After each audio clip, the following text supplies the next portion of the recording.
제가 읽어드리면서 좀 설명을 좀 하겠습니다. 1절부터 한번 보겠습니다. 예수께서 여리고로 들어가 지나가시더라. 이 삭개오라 이름하는 자가 있으니, 삭개오는 세리장이요. 그러니까 세리에서 세리장까지 됐으니까 굉장히 높은 위치예요. 그러면서 그가 나이가 어느 정도 됐는가 또 우리는 연상을 할 수가 있습니다. 그리고 또한 부자예요. 재물을 많이 모았던 사람입니다. 3절입니다. 그가 예수께서 어떠한 사람인가 하여 보고자 하되 키가 작고, 그러니까 이거는 뭐 키가 작다는 것은 본인이 열등의식을 좀 가지고 있었다는 거예요. 본인이 약점을 이야기를 하는 거죠. 사람이 많아 할 수 없어 앞으로 달려가서 보기 위하여 돌 무화과 나무에 올라가니, 안 보이니까 올라간 거예요. 굉장히 이 삭개오는 도전성이, 안 되면 그냥 포기하는 게 아니고 도전하는 정신이 굉장히 뛰어났던 사람이 이 사람이에요. 그러니까 세리장까지 올라갔지요. 그 약점에도 불구하고 올라가니 이는 예수께서 그리로 지나가시게 되밀어라.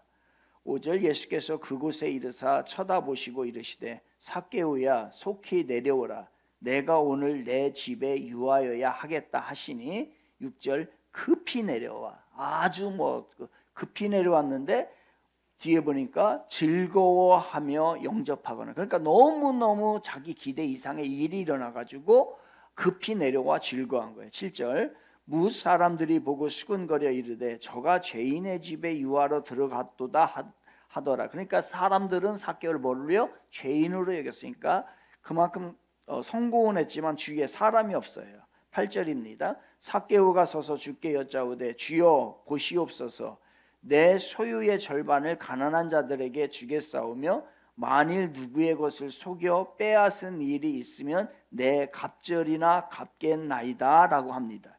그러면서 9절에서 예수께서 이르시되 오늘 구원이 이 집에 이르렀으니 얘기를 해요. 그러니까 구원 받은 거예요. 그런데 구원 받은 자의 모습을 이야기하는데 변화된 모습은 어떤 것임을 보여주고 있습니까? 마틴 루터는 이렇게 얘기했어요. 지갑이 회개하지 않고는 진정한 회개가 아니다 이거예요. 그러니까 이 사람은 진짜 회개한 거예요. 왜? 구원 받자마자 이 자기의 소유의 절반을 가난한 자들에게 주겠고, 그리고 누군가 빼앗은 것이 있으면 갑절로 갚아주겠다라고 하는 지갑의 문제부터 해결을 해요. 이게 구원의 완성이에요. 이게 안 된 것은 어떻게 보면은 아직까지 가야 할 길이 멀다라고 보는 거죠. 9절 계속 보겠습니다. 이 사람도 아브라함의 자손이미로다. 인자가 온 것은 잃어버린 자를 찾아 구원하려 함이니라. 아멘. 오늘 설교 제목을 한번 보겠습니다. 설교 제목 이 나이 먹도록 세상을 잘 모르나 보다. 시작. 교인들에게 주님의 일을 하십시오라고 하면은 대부분의 공통적으로 대답하는 게 있습니다. 그것은 뭐냐면 제가 뭘 잘 할 수 있을까요? 라고서 대답을 거의 그렇게 합니다. 아마 이 대답은 두 가지 의미를 포함이 되어 있을 거라고 생각합니다. 첫째는 주의 일에 동참하고 싶지 않다는 거죠. 또 하나는 회피하고 싶은 거예요. 또 하나는 자신이 어떤 사역을 해야 할지 실질적으로 잘 몰라요. 이게 대부분의 사람들입니다. 회피하는 사람보다 자기가 뭐 해야 될지 자신도 모르고 답답해해요. 그렇게 오랫동안의 신앙생활을 했는데 내가 무엇을 할까? 이게 무엇이 내가 도움이 될까? 이런 걸 잘 모른단 말이에요. 그런데 이 답답한 마음을 우리가 가지고 있는데, 이 답답한 마음은 교인들의 고민과 교인들만의 답이 아닌 것이에요. 질문이 아닙니다. 현대인들의 특징 가운데 하나가 바로 이겁니다. 답답함이에요. 그 어느 시대보다도 우리는 분주하고 그리고 바쁘게 살아갑니다. 그러면서도 내가 뭘 잘하는가? 남은 인생을 어떻게 살아야 하는가? 라는 것을 소신 있게 말할 수 있는 사람이 많지 않아요. 특히 요즘 젊은이들의 모습 가운데 이런 현상이 두드러지게 나타나고 있습니다. 우리 시대 젊은이들은 한마디로요, 인생을 잃어버린 시대예요. 꿈을 잃어버렸고요, 인생을 잃어버렸어요. 아무런 거룩한 비전을 갖지 못합니다. 시대와 국가에 대한, 또한 역사를 향한 거대 담론들, 이런 거 안 합니다. 옛날 사람들 그렇게 많이 했었거든요. 사회를 걱정하고 국가와 사회에 대해서, 사회 문제에 대한 고민, 이 모든 것들이 사라진 시대에 젊은이들이 이런 거대 담론들을 하지 않고 있습니다. 이들의 걱정은 뭐냐면요, 그저 한 방으로 먹고 사는 경제적인 문제를 해결하려고 하는 것이 오늘날의 많은 젊은이들의 모습이에요. 다라고는 할 수 없습니다. 그래서 좋은 직장은 뭐냐면, 좋은 직장 이꼴 많은 연봉, 많은 연봉을 받으면 좋은 직장이에요. 아무리 좋은 일을 해도 연봉이 적으면은 좋은 직장이라고 하고 그 직장을 가려고 하지가 않습니다. 남은 인생을 위해서 사람들은 맛집 투어 다니고 그냥 해외여행이나 다니고 슬슬 그냥 어떤 놀이나 하고 골프나 치고 이렇게 살아가려고 하는 것이 우리들의 가장 중요한 삶의 목표가 되었어요. 젊은 세대가 이런 지경이에요. 그러면 젊은 세대가 이런 지경이라면 기성세대들이 이 젊은 세대들을 깨워줘야 합니다. 그들 스스로는 이것을 못 깨워요. 깨워줘야 하는데, 그런데 기성세대는 어떻습니까? 기성세대들도 거룩한 꿈을 잃어버렸어요. 거룩한 꿈이 없어요. 똑같아요. 맛집 투어하고 여행 다니고 좀 여유 있으면 골프 치고 놀러 다니고 취미생활을 하는 것으로 인생을 마무리하려고 하는, 죽음을 그저 기다리고만 있는 그런 사람의 모습으로 우리가 살아가고 있다는 거예요. 사람에게는 꿈이 있어야죠. 비전이 있어야죠. 그런데 그 꿈을 이야기하는 사람들이 많지가 않아요. 비전이 없기 때문에 그래요. 그래서 구약성경 요엘서에서 꿈을 이야기합니다. 그 요엘서를 인용을 해서 사도행전 2장 17절에서 이렇게 말씀하는 거예요. 같이 보겠습니다. 시작. 하나님이 말씀하시기를 말세에 내가 내 영을 모든 육체에 할 것이요 젊은이들은 환상을 보고 늙은이들은 꿈을 꾸리라. 아멘. 이건 요엘서에 나오는 말씀을 사도행전 누가가 다시 인용한 거예요. 그런데 연결이 이게 말세에 나타나는 현상을 이야기합니다. 잘 연계됩니다. 자녀는 예언하고 젊은이는 환상을 보고 늙은이는 꿈을 꾼다라고 잘 연결시키고 있어요. 그런데 우리의 상식으로 보면은 이게 이 표현이 연결은 잘 되고 있는데 뭔가가 낯선 표현이 나와요. 그 낯선 표현은 뭐냐면 너희의 자녀들은 예언할 것이요 너희의 젊은이들은 환상을 보고 너희 늙은이들이 꿈을 꾼다는 거예요. 여러분, 늙은이들이, 그러니까 어르신들이 꿈을 꾸나요? 우리는 젊은 사람들에게 이렇게 얘기합니다. 너의 꿈은 뭐야? 이렇게 어른들이 젊은 사람에게 물어봐요. 그런데 젊은 사람이 할아버지들에게, 8, 90 넘은 할아버지들에게 할아버지 꿈은 뭐예요? 이렇게 안 물어본다란 말이에요. 살 날이 얼마 남지 않았기 때문에 우리들은 그분들이 꿈이 필요 없다라고 생각을 해요. 이 생각은 젊은이들도 마찬가지고 늙은이들도 어른들도 마찬가지예요. 그래서 어른들에게는 안 물어보고 젊은이들에게는 당신의 꿈이 뭡니까? 이렇게 물어보게 되는 거예요. 그런데 이상하잖아요. 하나님은 우리의 상식과 우리의 방법과 달라요. 뭐라고 하시냐면요, 어른들이, 늙은이들이 꿈을 가져야 한다는 얘기예요. 그러면 여러분들, 다시 여러분에게 물어보겠습니다. 우리 어르신들, 특히 할아버지 할머니들, 여러분 꿈이 있습니까? 무슨 꿈을 가지고 오늘 벅차게 살아가시고 계십니까? 그런데 우리 어른들은 이런 질문을 하면은 꿈이 없어요. 그냥 마치 죽음 날만 기다리는 삶과 같은 그런 삶을 살아요. 그런데요, 하나님께서는 이렇게 말씀하시는 거예요. 늙은이들이 꿈을 꿔야 된다고요. 어른들이 꿈을 가져야 되는 이유가 있어요. 그것은 뭐냐면 어른들이 꿈을 꾸며 살아야 그것을 바라보는 젊은이들이 바로 환상과 비전을 갖게 돼요. 그 꿈을 받게 된다는 거예요. 그래서 꿈이라고 하는 것은 비전이라고 얘기를 합니다. 비전은 뭐예요? 시각이에요. 보이는 것이에요. 그러니까 어른들이 꿈을 꾸고 보여주는 거야.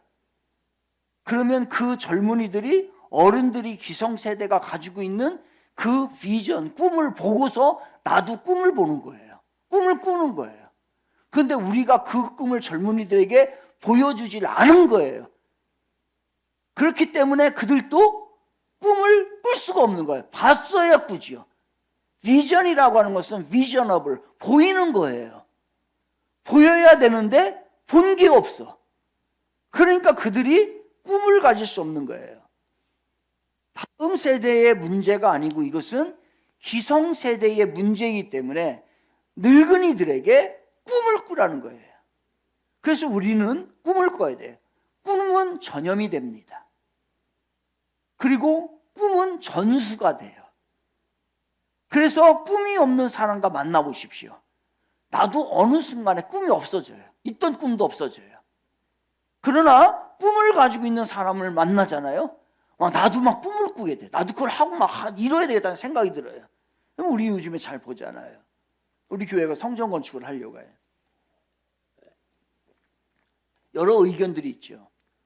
부정적인 시각도 있고 긍정적인 시각도 있어요. 여러분, 저도 부정적인 시각을 가지고 있는 사람을 만나기도 하고 긍정적인 시각을 가지고 있는 사람들 만나기도 합니다. 부정적인 시각을 가지고 있는 사람하고 이야기를 하면요, 우리 청지기에 곧 망할 것 같아요. 그래서 막 의욕이 막 다운돼 버려요. 정말로 큰일 날 것 같아요. 그런데 긍정적인 사람, 이 와중에도 긍정적인 사람을 만나잖아요. 그 사람과 이야기하자면 그러면 청지기 교회가 진짜 큰 위대한 일을 할 것 같아요. 하나님의 은혜가 가득하고 이 모든 일들이 잘 이루어질 것 같은 그러한 막 꿈들이 막 꿈틀꿈틀 내 마음속에 생기게 되는 겁니다. 그러니까 주위에 부정적으로 말하는 사람, 부정적인 시각을 가지고 있는 사람은 우리를 망가뜨려요, 여러분. 다 전염이 되기 때문에. 그런데 긍정적인 시각을 가지고 긍정적인 사람은요, 사람을 살리게 됩니다. 주위를 살리게 돼요. 한번 보십시오. 내가 왜 망가졌는가? 라고 생각을 할 때에 혹시 옆에 너무 부정적인 사람이 있어서 내 삶이 망가지고 있지 않는가? 그 사람은 자신만 망가지는 게 아니라 누군가 옆에 있는 사람을 계속해서 망가뜨리고 있는 거예요. 그것을 하나님이 별로 원치를 않습니다. 그런데 인생을 꽤 오래 살았지만 우리는 아직도 내가 누구인지 어떻게 살아야 하는지를 잘 모른다는 것이에요. 여러분 누구십니까? 여러분의 정체성은 뭐예요?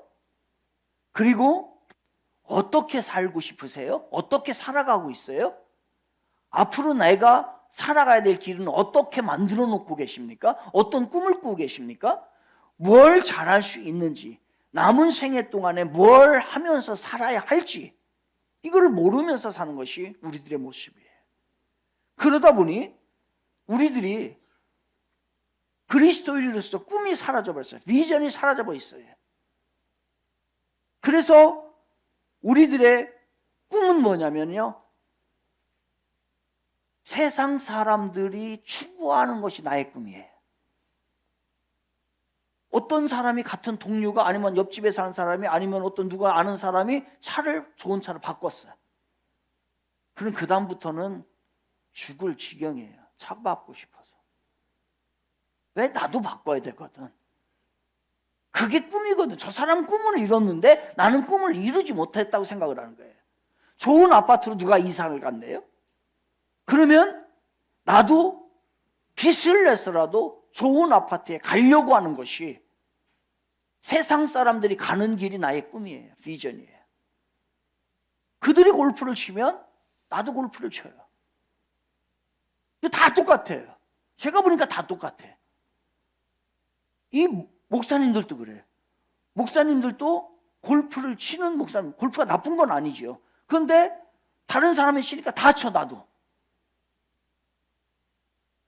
그래서 저는 그 사람들 따라가기 싫어가지고 저는 파크 골프 치잖아요. 운동삼아. 골프를 칠 줄 알면서도 안 치는 거예요.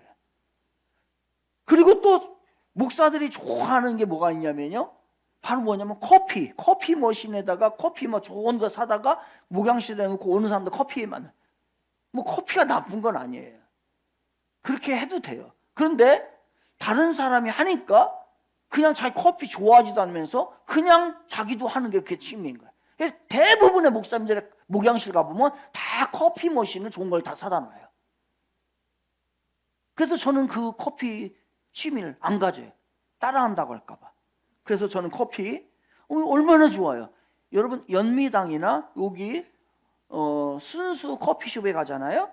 그러면요 그 주인이 와가지고서요 커피 다 A급으로 만들어주고요, 그 잘하는 사람이 다 따라줘, 다 해줘요.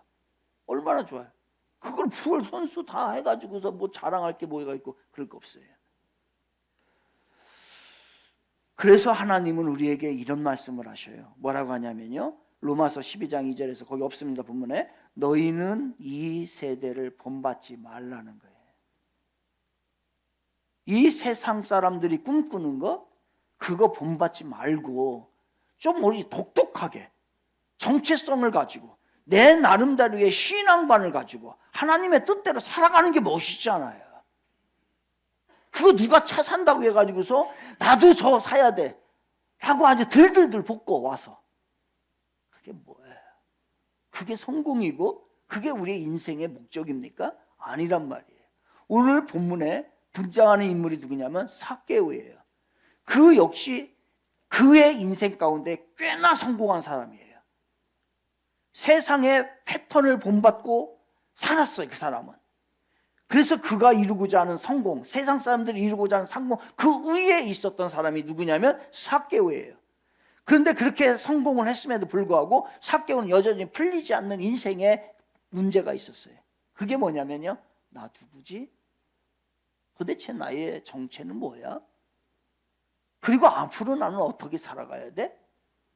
라고 하는 이 질문 때문에 꽤나 성공한 위치에 있었지만은 늘 답답하고 늘 허전하고 늘 자기의 인생이 보람되지가 않는 거예요. 이게 지금 삭개오의 모습이에요. 그래서 삭개오는 많은 사람들이 모이는 곳에 가지도 않아요. 죄인 취급을 받으니까.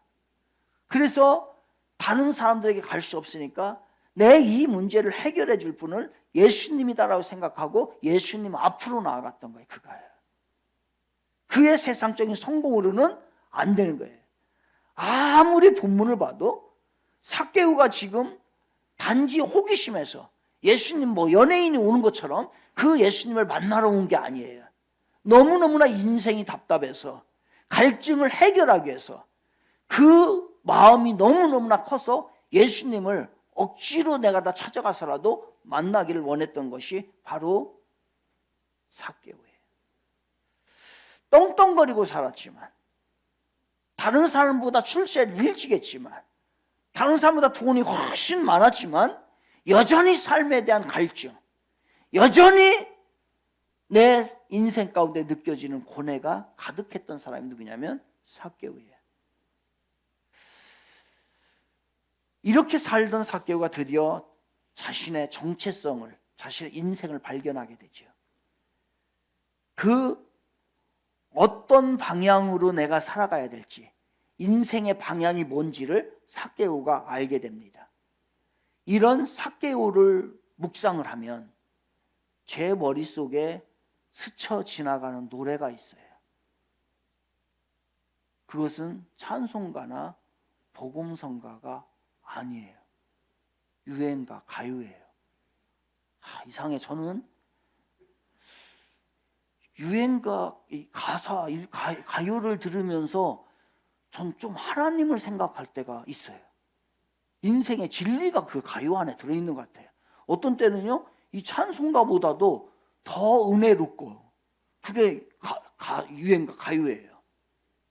그래서 저는 가끔씩 듣습니다. 사탄의 역사지요. 기죠. 제가 목사가 가요를 듣는 거 어떻게 생각하세요? 예? 괜찮아요? 예. 아, 그런데 그거 거룩하지 않은 것 같은데요? 그거 안 들어야 될 거 아니에요? 아, 가사가 좋다. 여기 집사님 많이 듣고 계시군요, 요즘에요. 제가 영적으로 철이 덜 들었다? 라고 얘기하는 건가요? 어떤 분이 이렇게 말하더라고요.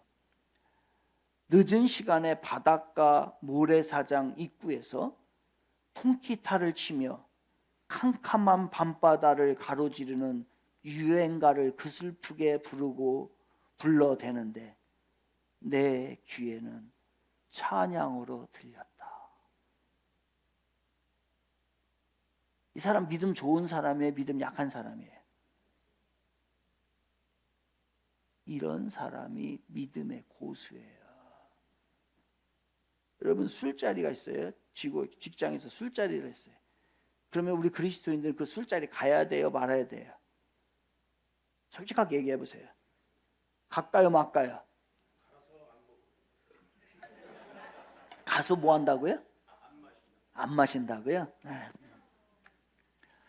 여러분 술자리에 가서 믿음의 고수는 술자리에 가서 당당하게 식사 기도를 하는 거예요. 그리고 그들은 술을 먹을 때 나는 음료수를 먹는 거예요. 이게 믿음의 고수예요. 믿음의 하수들은 믿음도 좋지도 않으면서 술자리를 회피해요. 그러면 여러분 직장생활 어떻게 해요, 우리 그리스도인이? 단순하고 거룩한 척을 하지 마세요. 우리가 세상에 나아가지 않으면 그들을 누가 변화시켜요? 그러니까 우리가 고립이 되잖아요. 영향력이 없잖아요. 가서 술을 먹으란 얘기는 아니에요. 그게 문제 지금까지는. 이렇게 하고 하지 말래. 가서 그들을 도와주고 그리고 제발 좀 안주빨만 하지 마세요. 좀. 안주도 조금만 먹어요.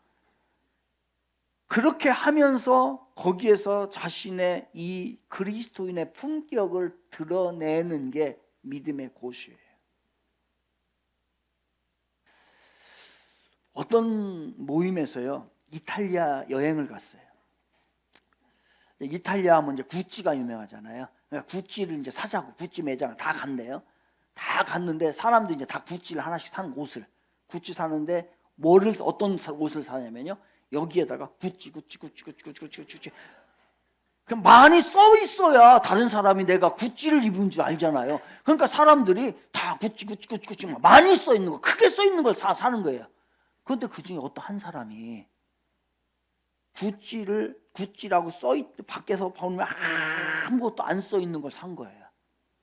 그래서 너는 왜 이 비싼 구찌를 써 있지도 않는 걸 사냐 그랬더니 다 하는 말이, 벗으면 보이잖아. 벗으면 상표에 나오잖아요. 그게 명품을 입을 만한 가치가 있는 사람이에요. 명품 하나 사놓고서 그냥 구찌 뒤에도 구찌. 이거는 그 사람은 구찌 한 벌밖에 없는 사람이에요. 네, 혹시나 여러분의 집에 이렇게 구찌 써 있는 거 있으면 다음 주에 가져오시면 되겠습니다. 네, 그러면 그래 제가 잘 소화하도록 하겠습니다. 여러분 경건한 노래가 아닐지라도 경건하게 들리는 것이 신앙의 고수예요. 일반 은총이라고 그래. 그거를 이 세상 모든 사람들이 일반 은총 가운데서도 하나님의 영감과 하나님의 숨결을 느끼는 것, 그게 믿음의 고수예요. 믿음의 하수들은 그거를 그냥 세상 것으로만 취급해요. 안 돼요. 그러기에 이 세상 노랫말과 삭개의 모습을 연관시키는 거예요. 그 노래가 바로 조항조 씨가 부른 고맙소라고 하는 노래예요. 제가 읽어드릴까요? 1절만요. 이 나이 먹도록 세상을 잘 모르나 보다. 진심을 다해도 나에게 상처를 주네. 이 나이 먹도록 사람을 잘 모르나 보다. 사람은 보여도 마음은 보이지 않아. 이 나이 되어서 그래도 당신을 만나서 고맙소, 고맙소, 사랑하오. 이게 조항조 씨가 부른 고맙소라고 하는 노래예요. 여러분 어떻게 이 가사를 들으면서 어떤 생각을 하세요? 저는요, 이 노래를 보면서 이 당신, 밑에서 두 번째 당신이 누구냐면요, 조항조 씨의 아내를 지칭하는 거예요. 근데 저는 그 당신이 조항조 씨의 아내로 생각이 안 들어요. 제 아내의 생각도 아니에요. 당신이 꼭 주님 같아요. 그래서 주님을 만나서 고맙소, 고맙소, 늘 사랑하오. 이 나이 먹도록 세상을 몰랐어요. 근데 내가 진짜 주님을 만나고 나니까 조금은 알겠는 거예요. 그래서 조항조 씨는 이 나이 먹도록 자기 인생을 몰랐어요. 마치 삭개오처럼. 삭개오의 예수님 만나기 전에 인생이 뭐냐면은 이 나이 먹도록 세상을 잘 모르나 보다. 자기는 그 고민을 했던 거예요. 그런데 예수님을 만나고 나니까 이런 생각을 하는 거예요. 주님을 만나고 난 후의 모습. 이 나이 먹어서 그래도 당신을 만나서 고맙소, 고맙소. 이 나이에 신앙을 갖고 주님을 만났으니 얼마나 고마운 일이에요. 그래서 저기다가 딱 주님을 넣으면 이건 복음성가야. 그러면 여러분 어떻게 생각하세요? 저 가요를 들으면서 복음성가처럼 찬송가처럼 주님을 생각하는 것이 믿음의 고수입니까? 아니면 저건 유행가야, 버려야 돼 라고 하는 게 신앙의 고수예요. 신앙의 고수는 일반 은총을 특별 은총으로 받아들이는 거예요. 그것이 신앙의 고수예요. 그래서 이 삭개오는 아마 이 노래가 자기의 18번이었을 거예요. 또 우리와 같이 살았으면 아마 지금 천국에서 이 노래 부르고 있을 것 같아요. 삭개오 늘 만약에 이 세상에 있었으면 노래방 가면 늘 이 곡을 불렀을 거라고 저는 생각을 해요. 왜? 자기의 인생의 이야기거든요. 정말 그렇게 살다가 주님을 만나고 나니까 인생이 바뀌고 나서 너무나 고맙고 고맙고 고맙습니다 라고 하는 것으로 저는 그렇게 받아들여요. 여러분은 어떻게 받아들이시세요? 저하고 똑같습니까? 아니에요? 저하고 똑같이 받아들여지세요? 아멘이죠? 이런 사람은 신앙의 고수예요. 신앙의 하수들은 저걸 그냥 일반 은총을 특별 은총으로 받아들이지 못해요. 우리가 그 정도로 복이 있어야 되는 거예요. 삭개오의 나이가 얼마인지는 모르겠어요. 그런데 그가 세리장이고 부자라고 하는 것을 보아서는 나이가 꽤나 되었을 것 같아요. 그 위치까지 올라가는 데 힘이 들으니까. 그가 세리가 아니라 세리장까지 출세했으니까 정말로 꽤나 오랜 시간이 걸렸겠죠. 그로 인하여 삭개오는 남다른 재력과 소유력과 그리고 권위를 가지고 있었던 사람이 그 사람입니다. 그럼에도 불구하고 그는 여전히 이 나이 먹도록 인생을 잘 모르나 보다. 그 나이 먹도록 그 많은 것을 했는데도 그게 바로 삭개오의 고백이에요. 그렇다면 삭개오가 세리장이며 부자가 되기까지 그렇게 열심히 분투하며 살았지만 인생의 답을 찾지를 못했어요. 마치 우리와 같이. 이 나이 먹었는데 여러분 인생이 무엇이고 내가 앞으로 어떻게 살아야 되고 내가 주님 안에서 어떻게 해야 될지를 여러분 정해져 있습니까? 여전히 그냥 흐르는 대로 하루하루 버거워. 그러니까 다람쥐 쳇바퀴 돌듯이 계속 그런 삶을 사는 거예요. 변화가 없는 거예요. 성숙이 없는 거예요. 그러니까 성장이 안 되는 거죠. 그러나 그 답을 얻으면요, 이제 그것이 시발점이 됩니다. 그것이 여러분의 터닝 포인트가 되죠. 근데 이 삭개오는 그 답을 찾지 못했어요. 왜냐? 삭개오는 오직 머릿속에 무엇을 생각했냐면요, 위치를 생각했어요. 위치.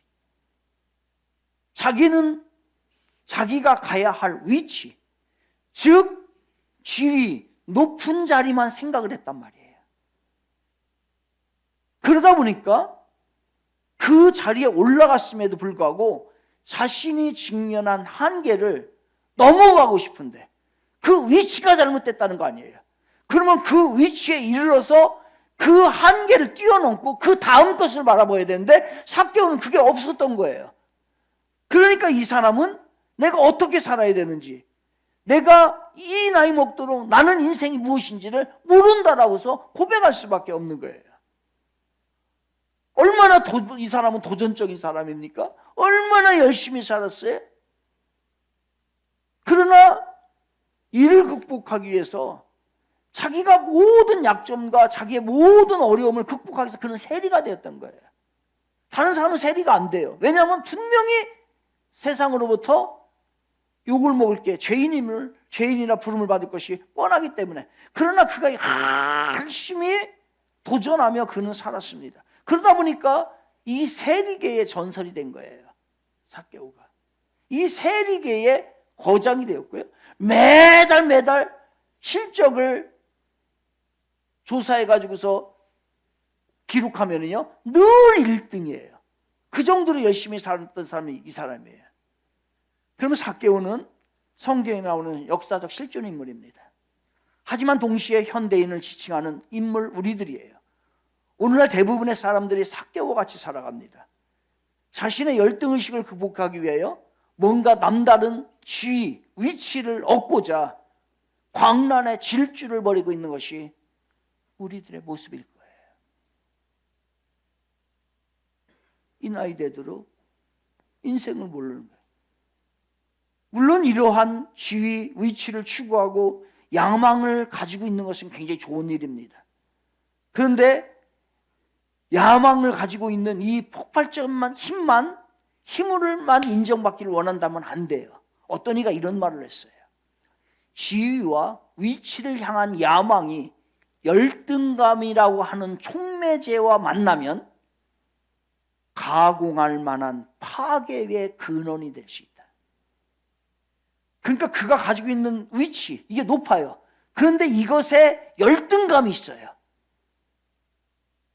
그것이 합해지게 되면 그 열등감이라고 하는 촉매제를 만나게 되면요, 엄청나게 파괴를 시켜요. 다른 사람을 파괴를 시켜요. 인정을 안 해요. 다른 사람의 잘난 걸 꼭 못 봐요.